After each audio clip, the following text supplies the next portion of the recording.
Welcome everybody to the virtual brown bag, how SEVP Field Reps will interact with DSOs. This is Steve Springer. I'm Director of Regulatory Practice Liaison at NAFSA. And let me make just a couple of announcements, a couple of housekeeping items before we get started. As you see on the slide before you, we will accept questions via chat.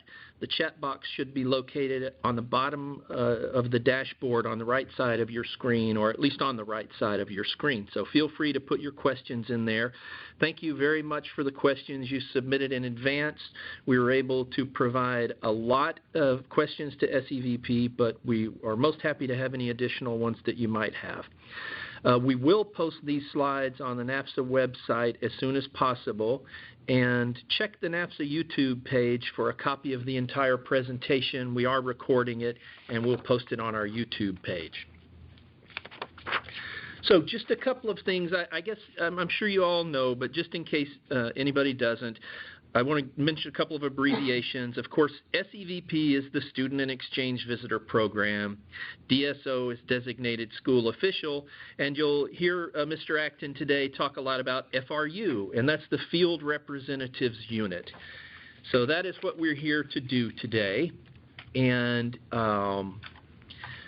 let me introduce our guest speaker. He's Steve Acton. He's Unit Chief, SEVP Field Representative Unit. And he joined SEVP in 2007 and was tasked with standing up the SEVP training program. Prior to that, he had spent 22 years in the defense industry and in the private sector, where he started up and led organizations in various industries. His expertise in business led to his selection as SEVP's Field Representative Unit Chief due to his knowledge of organizations with similar business models. Steve graduated from the U.S. Air Force Academy and holds an MBA. He flew single-seat A-10 fighters in his younger days, which sounds like pretty good preparation for any job. And with that, I'll turn it over to Mr. Steve Acton. Hey, good afternoon, everybody. First of all, I'd like to thank Steve and Dave here at NAFSA and all the other folks at NAFSA for giving me the opportunity to come over here and spend some time with them and with you to tell you a little bit more about the Field Representative Unit at SEVP, where we are now, where we're headed, and to answer any questions you might have. I'd also like to say hello to the first class of field reps that are over at SEVP headquarters listening to this right now. I'm sure they'll have a scathing critique of my performance when I get back to headquarters. So to get started here, the FRU basically was a vision that was brought up by the director of SEVP, Lou Farrell, close to 7 years ago. Way back in the day, we reached out to the academic community, and in 2008 or 9, we went to Las Vegas for a 3-day seminar and met with a lot of folks with the academic community to get their input on what such an organization would look like and what the field reps should actually be doing with the academic community. So over the years, we've sort of morphed into where we are right now, and as far as the mission is concerned, our basic mission is to serve as a liaison between SEVP and the schools that are certified by SEVP to accept non-immigrant international students to their courses of study. We are also to answer questions related to F1 and M1 students. One thing to keep in mind, as you can see on the slide here, is the J1 Department of State visas are not in our purview or in our quote-unquote sandbox, so we don't address those issues. These are the proposed 60 territories for the Field Representative Unit. Right now our plan is to hire 60 folks nationwide, and we're going to locate them in large metropolitan areas where there are clusters of schools that are certified by SEVP and that accept non-immigrant international students. We basically have the 60 geographical territories broken down into 3 different regions, an eastern, a central, and a western region. And you can see by the different colors on this chart, the western region is a lot larger than the eastern and central region. And that's just because out west the schools are less and farther between, so they're a lot more spread out. but each of the 3 regions has 20 field representatives. As far as hiring is concerned, we wanted to hire in groups of 15.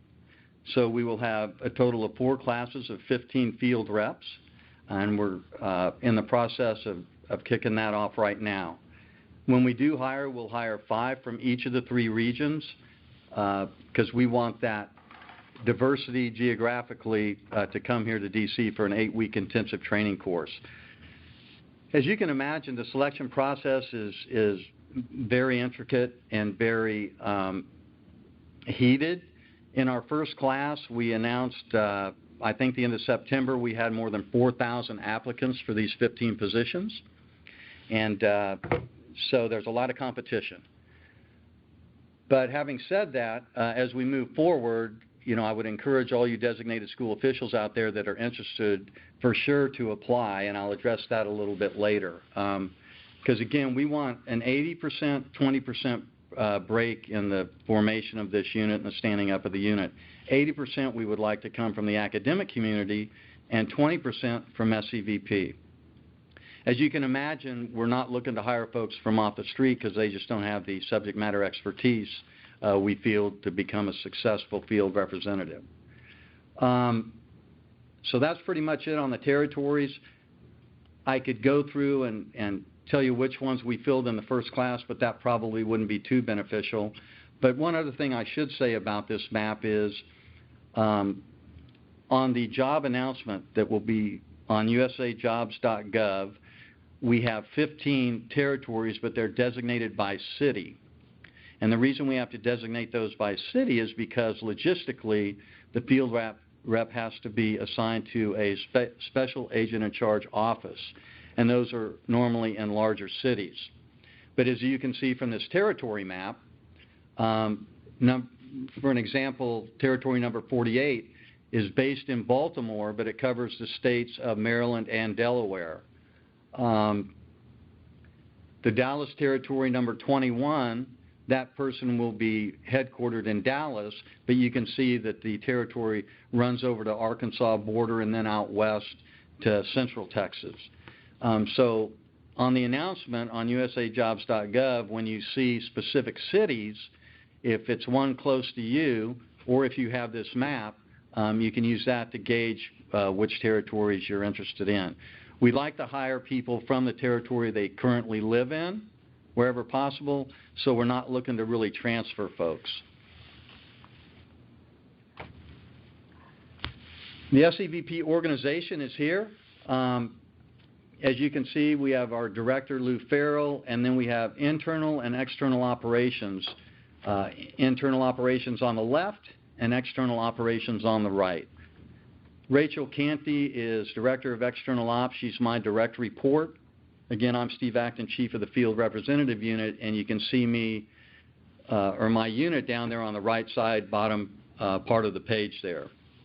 But the Field Representative Unit is part of External Operations, and External Operations is basically all units, teams, or programs that touch external stakeholders. So that's sort of how we are organized. Field representative duties. As you can see here, we have a couple of goals that we think we want to do. First off, we want to meet semi-annually with SEVP schools in specific territories. We would like to meet with active schools, and those are schools that are certified by us and they currently have non-immigrant international students there, at least twice a year. We'd like to meet with the inactive schools, which are certified by us but don't currently have any non-immigrant international students in their courses of study, at least once a year. Again, those are just goals. We'll see as we get out in the field and roll this thing out and stand it up if those are realistic goals or not. But that's our initial thoughts. We're going to ask the field representatives also to attend stakeholder conferences and meetings that are in their territories with regards to the academic community and the interaction with non-immigrant international students. And we want the field reps to also be able to answer questions about new F&M regulations and or policies or procedures and directives that come from SEVP.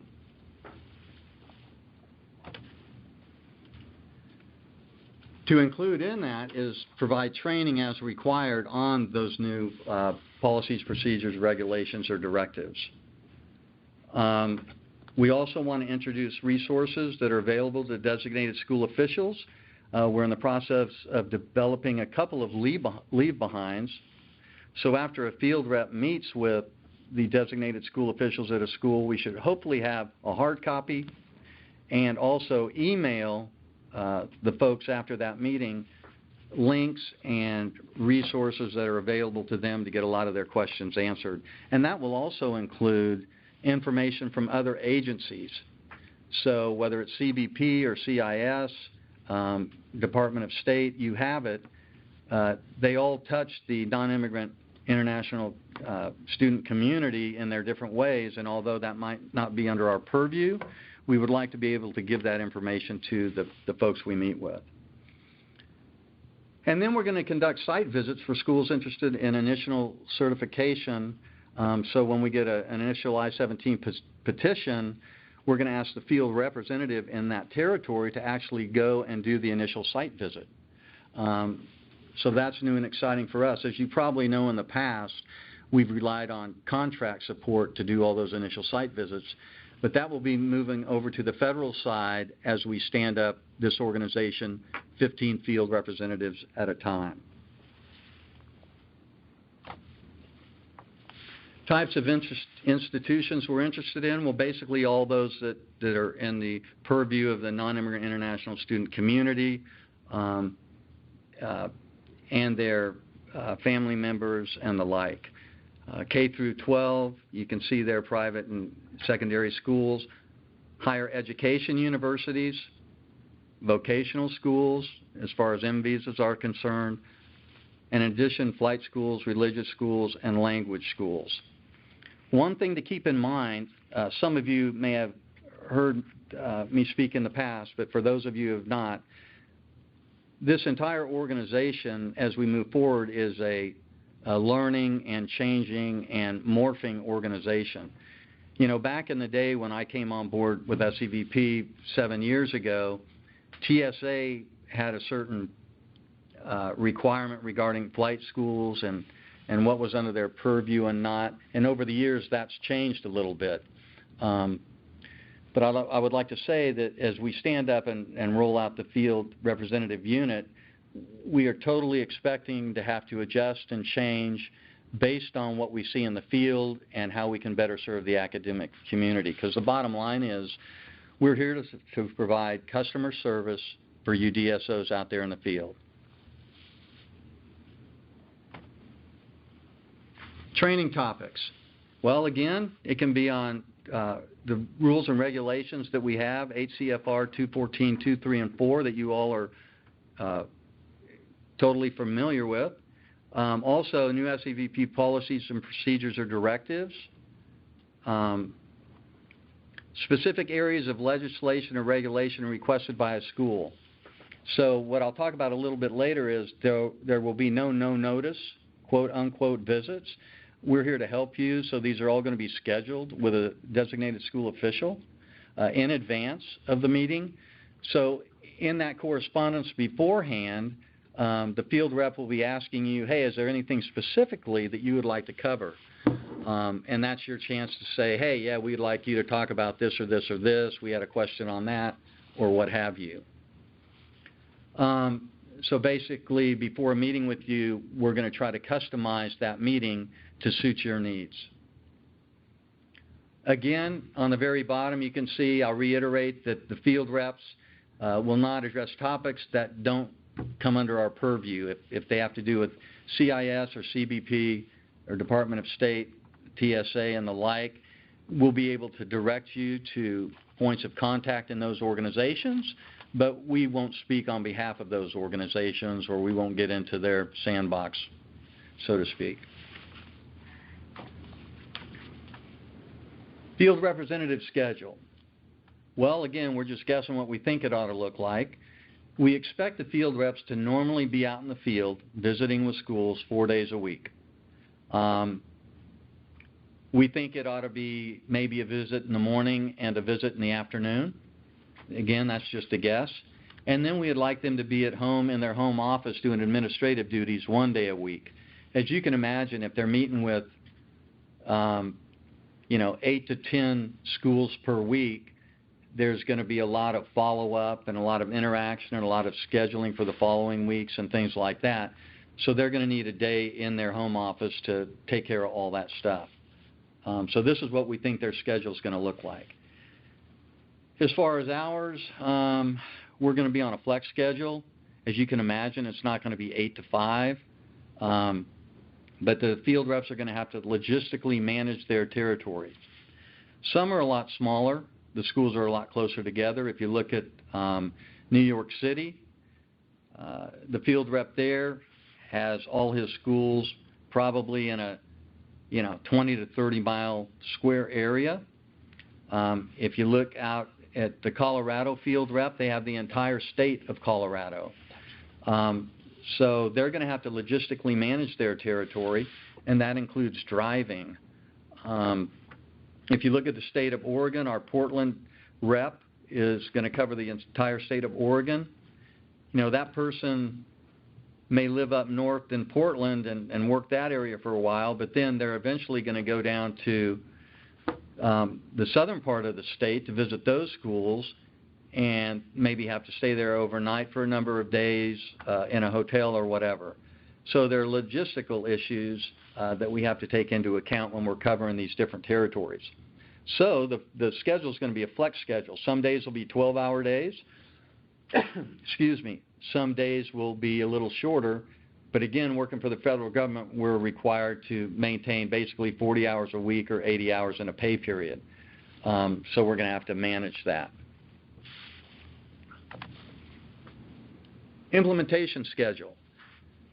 First class came on board in February. They EOD'd, and right now they're in the 6th week of 8 weeks of training, a very intensive, comprehensive training program. FRU leadership put that together with our best guess at what it ought to look like.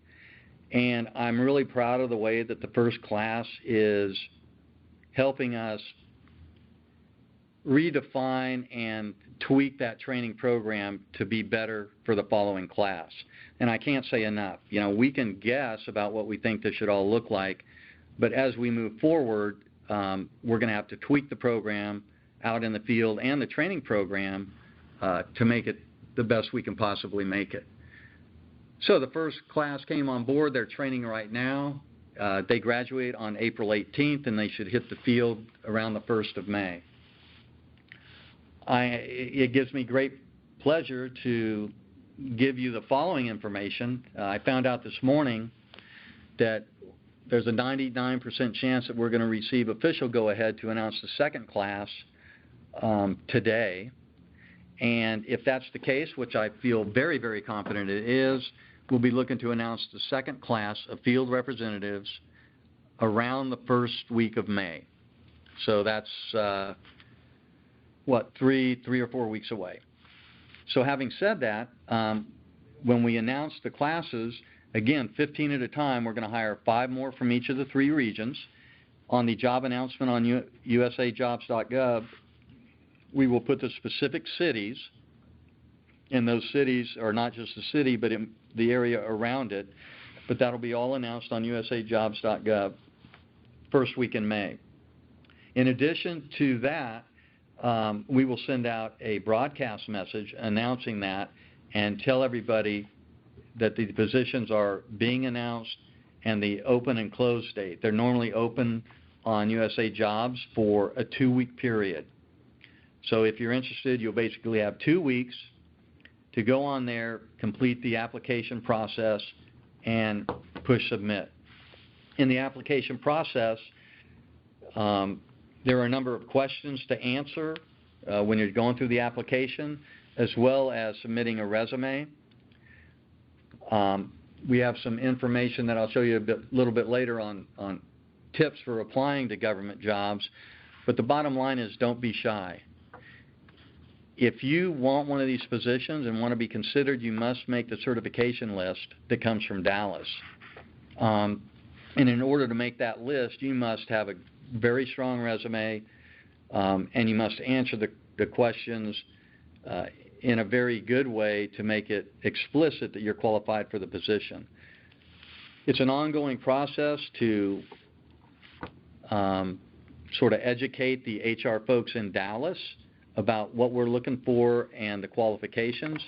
We're really happy with the way the first class turned out, but we would certainly want a whole bunch more designated school officials to make those certification lists in the future.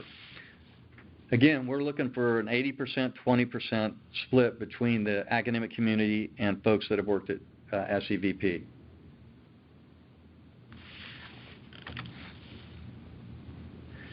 Okay, talked about the broadcast message.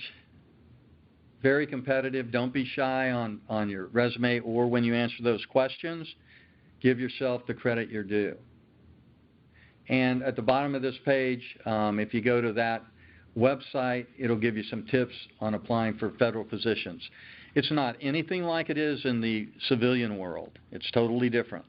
So you do the application process, then Dallas vets, and they have computers that look at keywords on your resume. They score the questions that you answered, and they pull all that together and determine if you make the certification list or not. Once those cert lists comes out and are sent to me, then I and my staff receive the resumes for the folks on the cert lists. So again, if you don't make the cert list, we cannot consider you. Characteristics and diversity. What are we looking for in a field rep? Well, they've got to enjoy customer service, number one, because that's really why we're here, to serve the academic community. They have to be knowledgeable and energetic. They have to have great communicative skills and great people skills. As you can imagine, on a daily basis, they're going to be out meeting new people, shaking hands, answering questions. So it's imperative that somebody wants to do that and has a personality to do that. In addition, what we don't have up here, but I'd like to say is you have to be able to drive regularly for sometimes great distances. Again, you're going to be provided a government vehicle, and on a daily basis you'll be driving from one institution to another and meeting with the designated school officials. So a lot of times there'll be a lot of driving involved. And all this stuff is included in the job announcement, so you can read that stuff. And when we go through the interview process, which is all by phone, by the way, we have a number of questions that delve into this to make sure the folks we are really talking to know what they're getting into and really want to be a part of the program. As you can imagine, not everybody's cut out to be a field representative. It takes a very unique individual, a unique set of skills, but also they must be self-motivated, self-disciplined, and all the above. So it's a unique individual that's going to be successful in these types of jobs. I talked a little bit about the diversity. We're looking for the 80-20% split. A lot of different institutions and some folks from SEVP. Again, two hiring pools, SEVP and the academic community. As an example, in the first class, we hired a person that primary experience was from flight schools. And we have a lot of other folks from different types of schools. But as you can imagine, through the training program, this person brings a unique expertise that other folks may or may not have. So again, that goes back to the diversity we're looking for. So everybody gains from the diversity that we have. Just some government resources here. This is a plug for SEVP as a whole.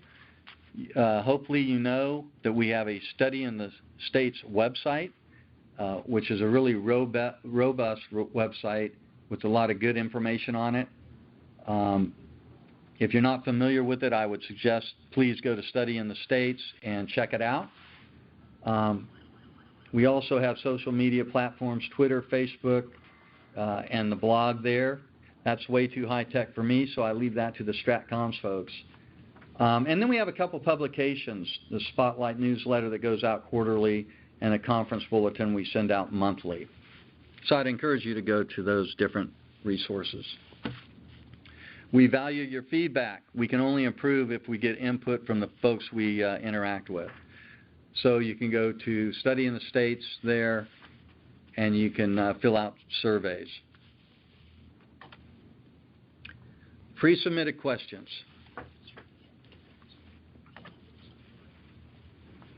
Excuse me for 1 second.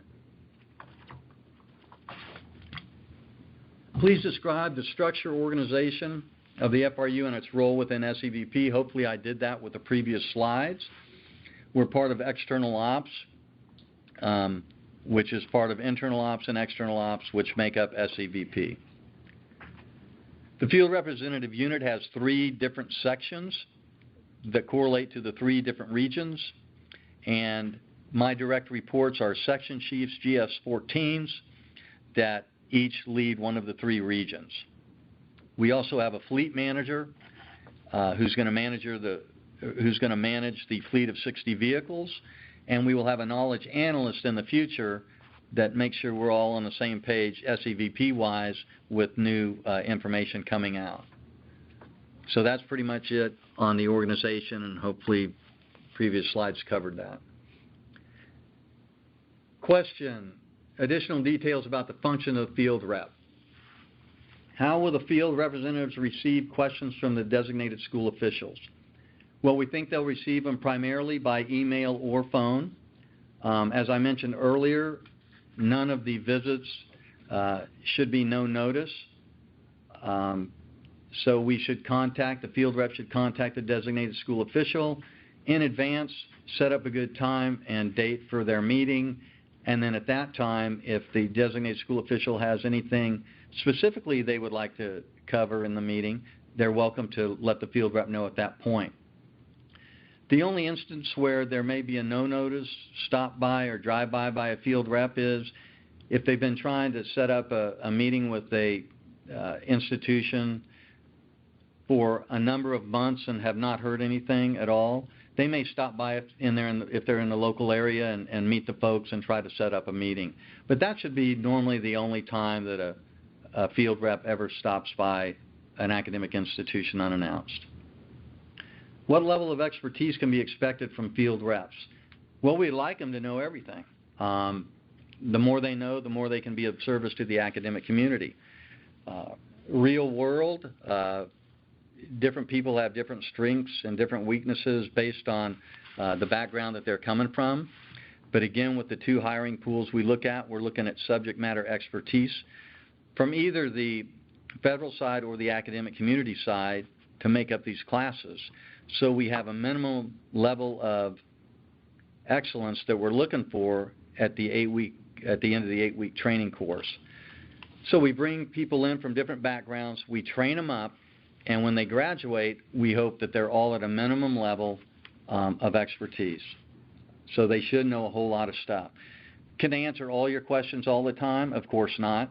But if they can't, they're happy to let you know that and then to get back to you when they have gone and found the answer for you, or when they've been able to find out where they can direct you to better find out that answer. What materials will the field reps use to train the DSOs and answer questions? We previously mentioned the knowledge base. There's a little history that goes along with this question, and it's a good question. The knowledge base has sort of morphed into, quote unquote, the source, which is a conglomerate of frequently asked questions that we've received over the years and that have been vetted by our policy team and then incorporated into the source database. That is not currently available to the public. Our original plan a number of years ago was to make that available, and we may do so in the future, but that's still a work in process. So it will not be available to the public in the near term, but down the road, possibly it will be. What other materials will the field reps use? Well, they're going to use the knowledge that they have in their head.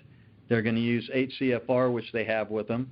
They're going to use policy guidance from SEVP, and any other things that they have. You know, if we do internal training or or SEVS Next Generation training, we'll push that out to the field reps so they have those PowerPoints or that information to pass on to the academic community.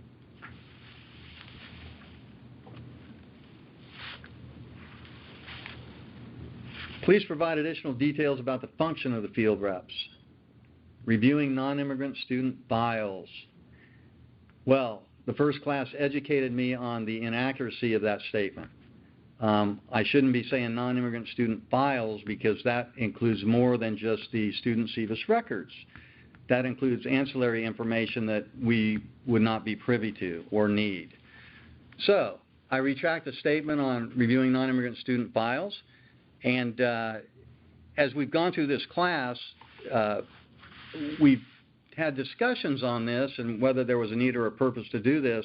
And where we stand right now is there's probably not a great need that we look through the student SEVS records when we're at an academic institution meeting with the designated school officials. We're happy to do so if the DSOs have general questions and they want to show us some student SEVS records, but we don't see that happening normally when we visit a school. So again, this is one of the cases where originally we thought that something would look a certain way, but as we grow and learn more and move forward, we tweak that. So again, we probably don't see this happening often at all in our normal meetings with designated school officials.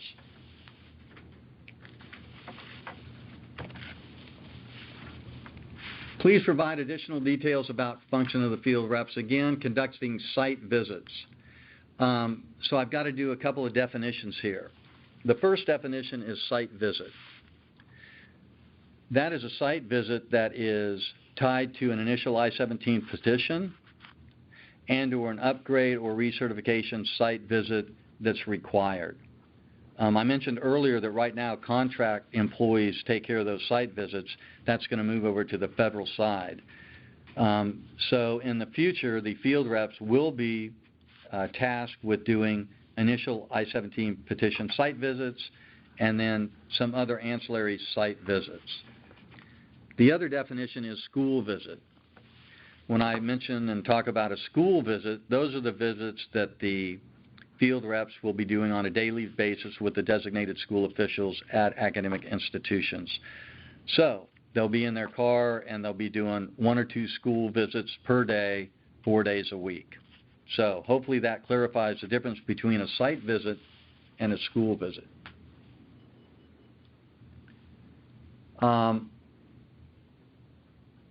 Should DSOs think of them as compliance-focused audits? Absolutely not. The purpose of the Field Representative Unit is to provide customer service to the designated school officials and or academic community so you all can better do your jobs as far as your obligations for inputting information into the SEVS database. We are not compliance folks, we're not auditors, we're not investigators. Having said that, if a field rep is at a academic institution meeting with designated school officials, and if they come across fraud or gross negligence, then they'll be compelled to report that up the chain of command through their section chief to me, and then I'll report that if I deem appropriate over to our SEVP Analysis and Operations Center. So again, we're customer service folks, but if we see gross negligence or fraud, we're compelled to report that information. Again, 99% of the schools do it right and want to do it right, nothing to worry about. 1% that are doing what they're not supposed to do, yeah, you probably ought to worry. How will a routine site visit be arranged and conducted? Well, if it's an initial I-17, once a petition comes in the school certification unit, they'll notify the section chief, who will notify the field rep in that territory, and they'll contact the folks at the new school and set up a time and a place for that initial site visit. As far as school visits are concerned, the field reps will contact the designated school officials at the academic institution and say, hey, I'd like to set up a meeting with you. You know, how about in 3 weeks on Thursday at 2 o'clock? Does that work for you guys? So that'll all be in advance. How will the agenda for the site visit be developed? I touched on that a little bit earlier. Yes, the DSOs will have as much input as they would like, and the more input, the better. Again, we're resources out there in the field for you to help you better do your jobs. So when that field rep reaches out to you for the initial contact, set up a time to meet with them, and by all means, if you have anything you'd like them to cover or any areas you'd like to focus on, let them know at that time so they can do research prior to the meeting and show up with the information that will help you all out.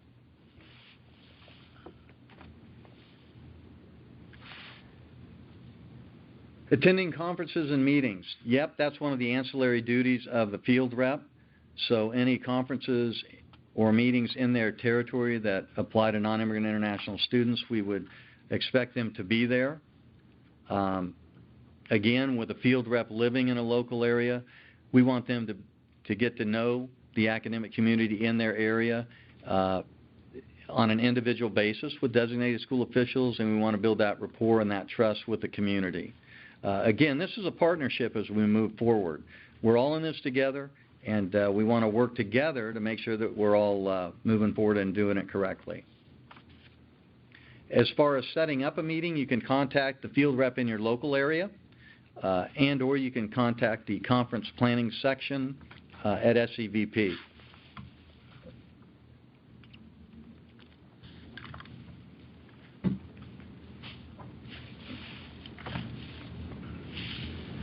Will field representatives have a role in law enforcement? Are there certain kinds of problems that a field rep might encounter that would involve or require referral to law enforcement? Well, I guess the answer to both of these, well, the first one, will a field representative have a role in law enforcement? Only in the case of fraud and gross negligence, and only in a very limited manner. We're not investigators or agents. We are administrative customer service people by our series designation with the federal government. So we will have no role with law enforcement unless we see fraud or gross negligence. And at that point, our only role will be to report that up the chain. And then we have no other role with that. Are there certain kinds of problems that a field rep might encounter that would involve or require referral? Yep, just like I've said a couple times, fraud and gross negligence, you bet. They'll report that up the chain. But other than that, no. If folks are doing it right generally, or they have some questions or issues, or they're making mistakes because they don't understand and their intentions are all honorable, those are training moments. We're there to train you, to look at certain things and to correct certain situations. That's all training stuff. That's not compliance stuff.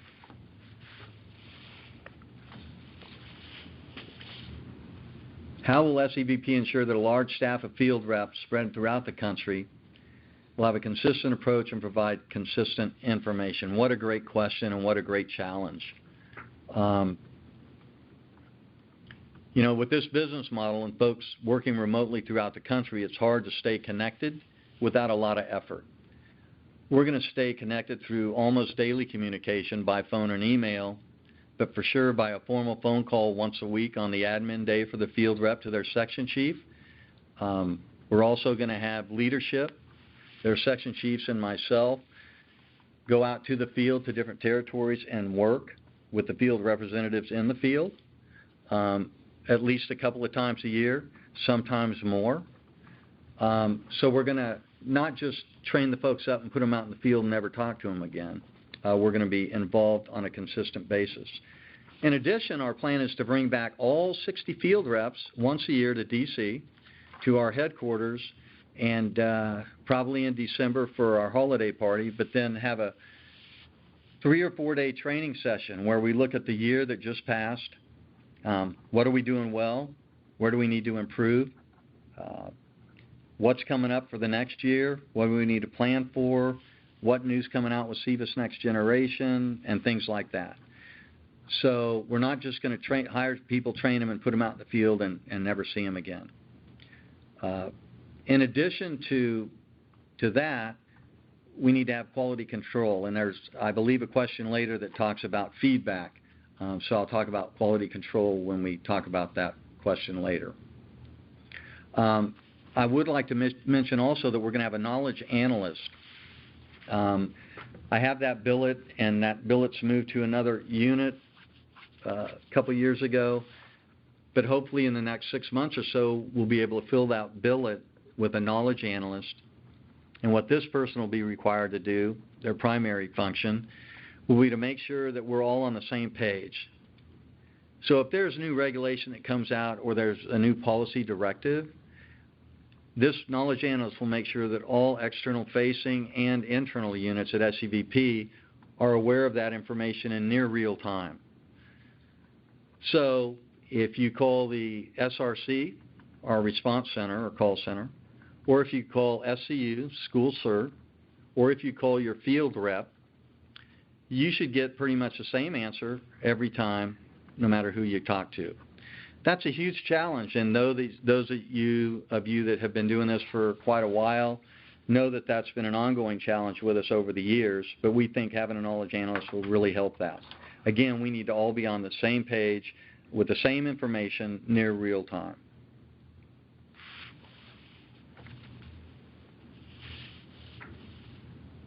Here it is. Will DSOs who interact with field reps be able to provide feedback? And how do you register a complaint? Well, yes, back in the day, we saw the importance of getting continuous daily feedback on each and every field representative and as the unit as a whole. So what we did is we developed a feedback form, and it took us a year to get that form approved through the Office of Management and Budget, federal government, so it's an ICE form. And the field rep will be asking the senior PDSO or DSO in the meeting to fill out that feedback form after each meeting and then send that back to SEVP. We're still working on the logistics of how that's going to happen, but we've got the form, we've got the standard operating procedure in place. We just have to work out the details on how we collect that information and then run totals on that. So there will be a feedback form. The field rep will be asking the senior person in the meeting on the academic institution side to fill that out and submit that to us. And that's after every meeting. What we're going to do as a field representative unit is we are going to keep all that information and have a cumulative total on each field rep in each area on each question. So we should be able to see of 60 field reps who's got what score in what area, and that will help us better define trends. You know, is there a trend where a lot of folks are getting downgraded a little bit in a certain area? Do we have to do remedial training as a group? Or is it just an individual case where we need to spend a little more time with one field rep to help out in a certain situation? So we're totally into constructive criticism and feedback on a daily basis, and we will have a feedback form for you all to fill out. How might a DSO register a complaint about a field rep? Well, while I'm sure that will never happen, in the rare instance that it would, a couple of different ways. You can contact Field Representative Unit, FRU leadership, either the section chief or myself, by phone or email if you have a complaint. Or you could call the SEVP Response Center, our call center, and you could tell them that you have a complaint and they would forward that information to us. Or even if you were talking to School Certification Unit or any other unit at SEVP, if you have an issue with the field rep, feel free to let them know and ask them to pass it on to us. Again, we're all human. Nobody's perfect. We're going to have our faults or our stumbles, and that's okay. But if we know about it, we can correct that and we can improve moving forward.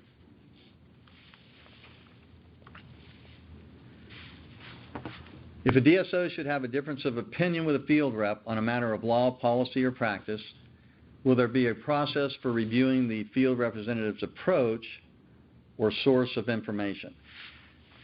This is a really good question, and there's not an easy answer. I want to say, hey, we're always right, but that wouldn't be correct necessarily. But again, the field rep should know you know, what they're talking about. They should know the regulations. So there are a couple different instances. If an issue comes from the regulation and it's a black and white issue, then it's a black and white issue. There's no room for discussion or what have you.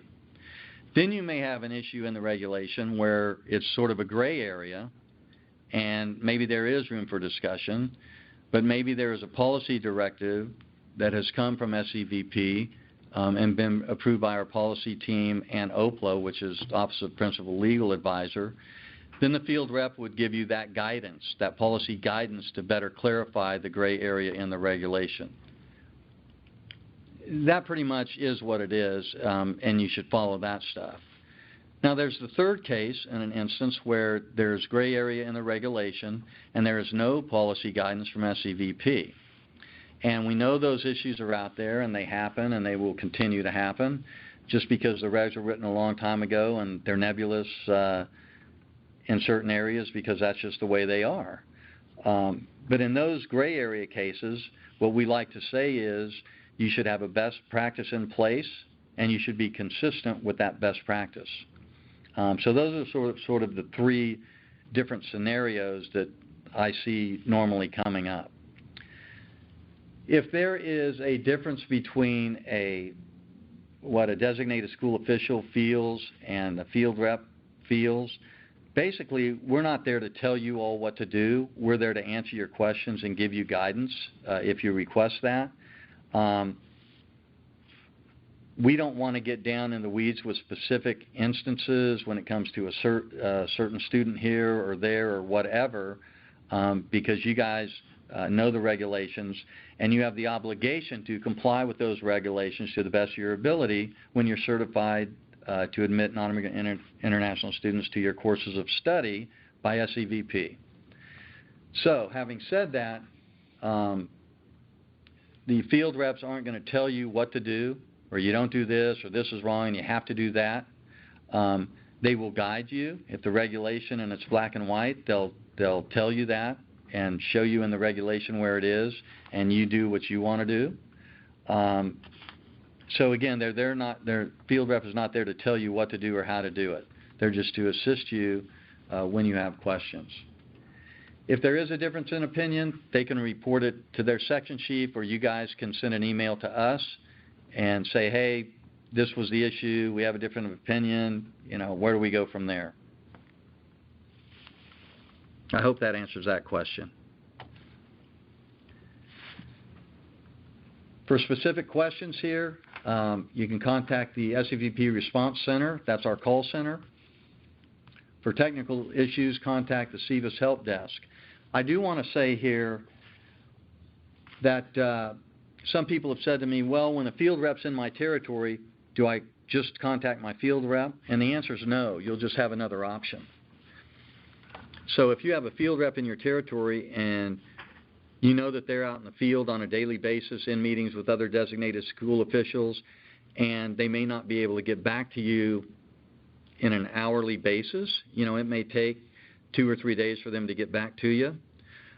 You may want to call the SEVP Response Center or our call center to get a more immediate answer. So that choice is yours. Again, the field reps in your territory, they'll be out in person-to-person meetings most of the time. So by all means, you can call the SRC if you need a more immediate response. Let's see what else. For technical questions regarding SEVIS or whatever, again, continue to call the help desk. I can address this one. So this is Steve Springer again chiming in. Let's give Steve Acton just a second to catch his breath. That was a lot of great information. And let me mention a couple of things. We've got some chat questions we've handed over to Mr. Acton, and we have a few minutes left to answer some of those. Let me mention there's a lot more information about SEVIS and SEVP related topics at the annual conference. Here are 3 sessions that you can investigate, and then see our website for more information about the conference. And then if I can give you another reminder, some people had asked, will the slides from this presentation be available? Yes, we're going to put them on the NAFSA website. Will the recording of the session today be available? Yes, we're going to put that on NAFSA's YouTube page, and I'll ask my colleague Nate Class to send out an email message to everybody who registered, giving them links to the website and the YouTube page. And now, Mr. Acton, if you want to answer some of the questions that came in through chat. I would love to. Can we go back to the map? Slide. The first question is, it would be great to hear which territory positions have been filled. I'll tell you that when we get to the map here. If you look at the far right in Florida, we filled the Miami territory, number 43. We filled 39, which is eastern Georgia. We filled 45, which is southern Virginia, and 48, which is Maryland and Delaware. We filled 56, which is southern Manhattan and Long Island. We filled Ohio, the 37 territory, and Tennessee, the 35 territory. We filled Dallas, 21, Chicago, 30, which is a small area up there on the Great Lake, Minnesota, number 24. We filled number 16, which is Colorado, number 2, which is Seattle and Alaska, number 4, which is Oregon, number 6, which is San Francisco, number 10, which is eastern Los Angeles, and I think that's it. And again, in the second class, we're going to have 5 more from each of those 3 regions. I can't go into specifics because we've got to finalize those, but in the next 3 or 4 weeks, we'll be announcing 5 more from each of the 3 regions. Okay, next question. Will the names and territories of the field reps be publicly available? I don't think so, and this is why, and we've had this discussion. Until we have all 60 in the field, as you can imagine, we are only going to have the first 15 out there. One of the things they're tasked to do, the field reps, when they get back to the field after the training program and get into their office, within the first 5 business days, they're supposed to send a blanket email to all of their academic institutions in their territory to let them know, hey, I'm your field rep, here I am, let's set up a meeting or whatever.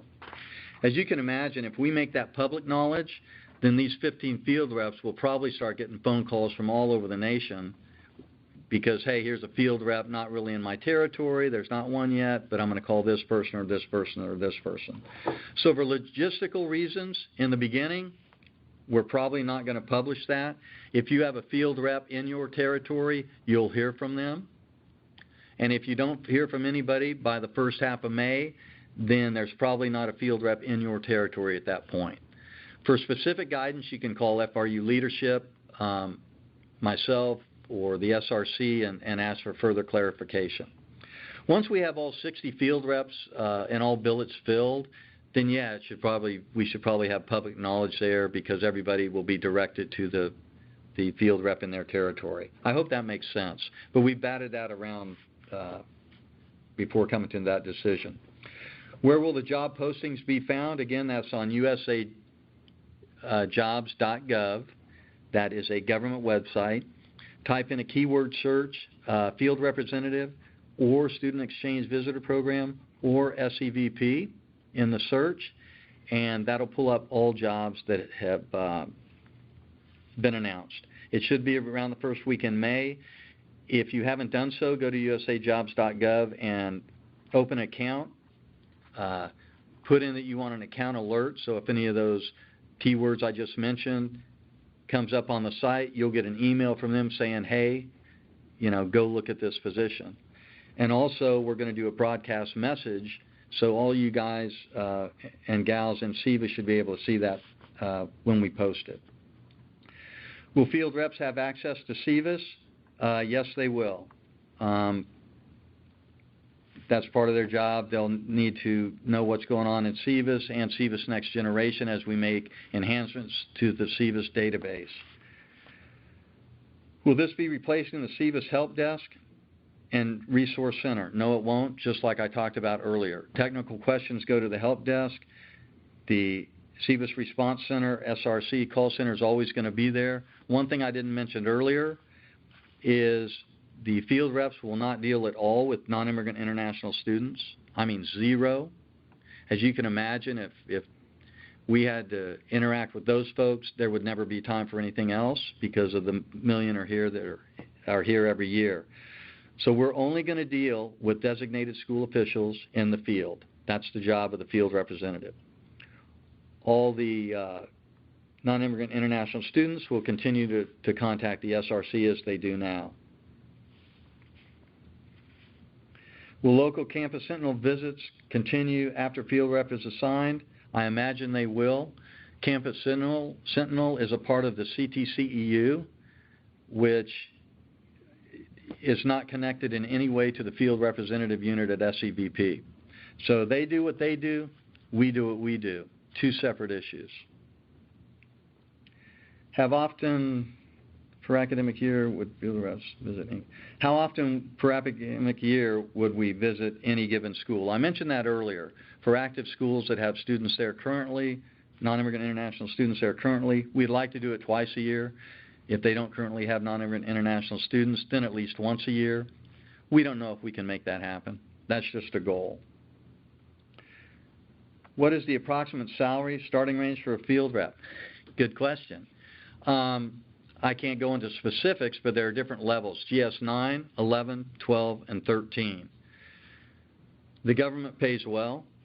You can go on opm.gov, OPM, Oscar Papa Mike, opm.gov, and you can look at salary tables. And you can see the advancement. And if you have questions, contact me and I'll give you information on how that works, but the pay and benefits are really good. And the room for advancement as well. If you start out at GS 9 level, a year later you move to the 11 level, a year later you move to the 12 level, and a year later you move to the 13 level. Each one of those advances are ballpark 10,000 plus increases. And when you max out at a certain level, there are steps, 10 steps in each level. So go to opm.gov and that'll give you more specifics.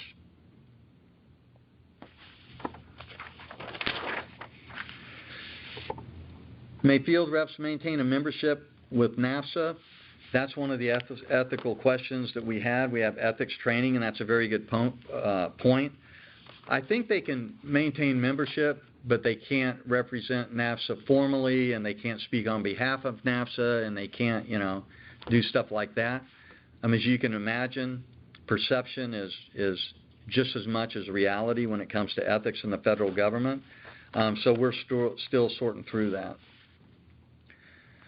Next question. NAFSA Region 12 Southern California would like to have a town hall meeting to introduce our field rep.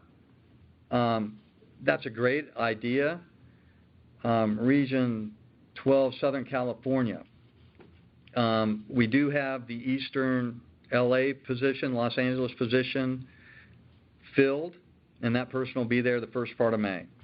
And if you guys are notified, you'll know that you have the field rep and you can invite them to that meeting. They'd love to come. Will field reps meet with non-DSO staff? Nope.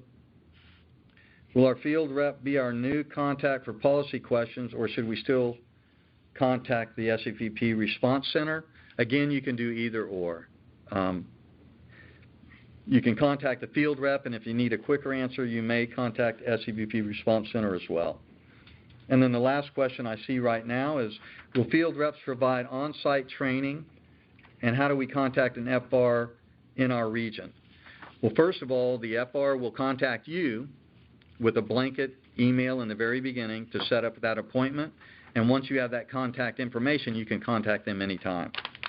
On-site training, sure. Before they meet with you, you can let them know what areas you want to be trained on, or focus on or whatever, and they're happy to address that when they're with you. When do you expect all field representative positions to be filled? Great question. Our plan is by the end of calendar 2015. The first class came on board in September, deploys the end of April. The second class will onboard September, October. They'll deploy in November of this calendar year, 2014. We'll probably announce the third class in November, December of this year, and they'll come on board, get trained, and deployed May, June of next year, 2015. And then the last fourth class of 15 folks to round out the 60 will come on board in the fall of next year, get trained and deployed. Well, so Mr. Acton, I want to express on behalf of the 1,000+ people who attended today our appreciation for you coming over and getting through the treacherous D.C. traffic to get here and do this. It was very informative. I know they could keep you here a few more hours with questions, but it was very informative. Thank you very much. Well, thanks a lot, Steve. We appreciate the opportunity, not only SEVP, but the Field Representative Unit and me specifically, to come address the academic community. Look, folks, we're really excited about this. It's a long time coming. It's customer service for the academic community. The vast majority of our field reps come from the academic community, so they understand a lot of your issues and the things you go through on a daily basis. And, hey, we're all in this together, so we want to move forward together and make life easier for you guys as much as we can. But thanks again. Thank you, and thanks everybody for joining us, and we hope to see you in San Diego.